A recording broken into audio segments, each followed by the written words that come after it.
High, কেমন আছো সবাই? আজকে হানিমুনে এসে আমি কেমন ভাবে মেকআপ করব চটপট সেটাই তোমাদের সঙ্গে শেয়ার করব। ড্রেসিং টেবিলের সামনে দাঁড়িয়ে গিয়েছি।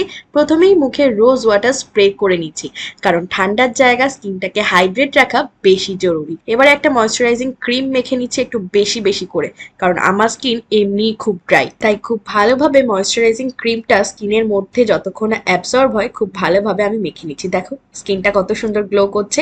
আর একটু গ্লো আনানোর জন্য আমি সুইস বিউটির pearl illuminator 02 shade number golden একটা টিন্ট রয়েছে, এই স্ট্রোব ক্রিমটাকে লাগিয়ে নিচ্ছি আমার হাইয়েস্ট পয়েন্ট গুলো। এটা ভীষণ রিজনেবল প্রাইসের মধ্যে খুব ভালো একটা প্রোডাক্ট, তোমরা চাইলে এটা কিনতে পারো। খুব ভালোভাবে স্ট্রোব ক্রিমটা লাগিয়ে নিলাম, আর এখন দেখছো স্কিনটা কত সুন্দর ন্যাচারালি গ্লো করছে। আজকে কোনো ফাউন্ডেশন কনসিলার আলাদা করে কিছুই না, একটা ক্রাইলনের রিফিল প্যাক যেটা আমি বেস হিসাবে ইউজ করছি। খুব অল্প করে আঙুল দিয়ে দেখো ড্যাব ড্যাব করে নিচ্ছি, তবে এটাকে হাত দিয়ে অ্যাপ্লাই করব না, এটাকে কিন্তু ব্রাশের সাহায্যে অ্যাপ্লাই করব। আজকে আমার হানিমুন স্পেশাল মেকআপ লুকটা ভীষণই সিম্পল আর সাটেল হবে, কারণ খুব বেশি মেকআপ করলে কিন্তু কেকি ব্যাপারটা থেকে যাবে, যেন দেখে মনে হয় মেকআপ করিনি কিন্তু আলাদাই একটা গ্লো দিচ্ছে। নাইকার এই কম্প্যাক্টটা খুব অল্প পরিমাণে পুরো মুখে লাগিয়ে পুরো মেকআপটাকে আমি একটু সেট করে নিচ্ছি। যা এই কম্প্যাক্টটা আমি নতুন কিনেছি এবং এটা সত্যি বেশ ভালো। এবারে ব্লাশ লাগিয়ে নেবো, তার জন্য আইবিএ কসমেটিক্স এর একটা ক্রিম ব্লাশ খুব হালকা করে আমি একটা ব্রাশের সাহায্যে চিকে লাগিয়ে নিচ্ছি। একটু হেসে হেসে লাগাতে হবে, খুব বেশি লাগালে কিন্তু আবার বেশি লাল লাল হয়ে যাবে, তাই খুব হালকা করে কিন্তু লাগিয়ে নিচ্ছি। একটু নাকে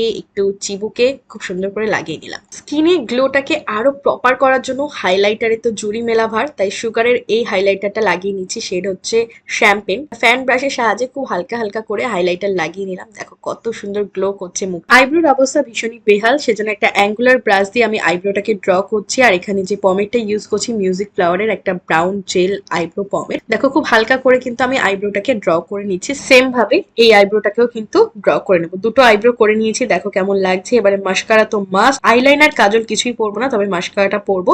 এখানে স্ম্যাশ বক্সের ফ্যান মাস্কারা ভীষণ ভালো, এই মাস্কারাটা আমি লাগিয়ে নিলাম। প্রথমে সুইস বিউটির এই লিপ লাইনার দিয়ে আমি লিপের আউটসাইডটা ড্র করে নিচ্ছি। এটা ভীষণ একটা সুন্দর মারুনিশ নিউড শেড, যেটা দিয়ে আমি আউটার লাইনটাকে ড্র করে নিলাম। দেখো তারপর আঙুল দিয়ে একটু স্মাচ করে নিচ্ছি যাতে একটা ন্যাচারাল এফেক্ট আসে। এবারে লিপ গ্লস লাগিয়ে নেবো, এটা Zudio lip gloss. First time আজকে আমি ইউজ করছি, হানিমুনে আসার জন্যই আমি এটা কিনেছিলাম। লিপের মাঝ বরাবর কিন্তু আমি লিপ গ্লসটাকে লাগিয়ে নিচ্ছি খুব হালকা করে, যাতে একটা শাইনি এফেক্ট দেয়। দেখো কতটা সুন্দর লাগছে, দারুণ কিন্তু লিপ গ্লসটা। এবারে সবকিছুকে ফিক্স করার জন্য আবার একটু রোজ ওয়াটার দিয়ে নিলাম, কারণ এখানে আমি কিন্তু মেকআপ ফিক্সার আনি। সো ফাইনাল এটাই হচ্ছে আমার মেকআপ লুক। তোমরা অনেকেই আমার কাছে মেকআপ লুকের ভিডিও দেখতে চাও, তাই ভাবলাম কেন না হানিমুনে ঘুরতে এসে তোমাদের সঙ্গে এই লুকটা শেয়ার করি।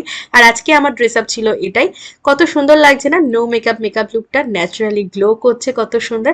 আজকের এই মেকআপ লুকটা ভালো লাগলে কিন্তু অবশ্যই লাইক কমেন্ট শেয়ার করে দিও, আর সাথে ফেসবুক পেজটিকে ফলো করো, ইউটিউব চ্যানেলটিকে সাবস্ক্রাইব করো। Tata bye bye, love you.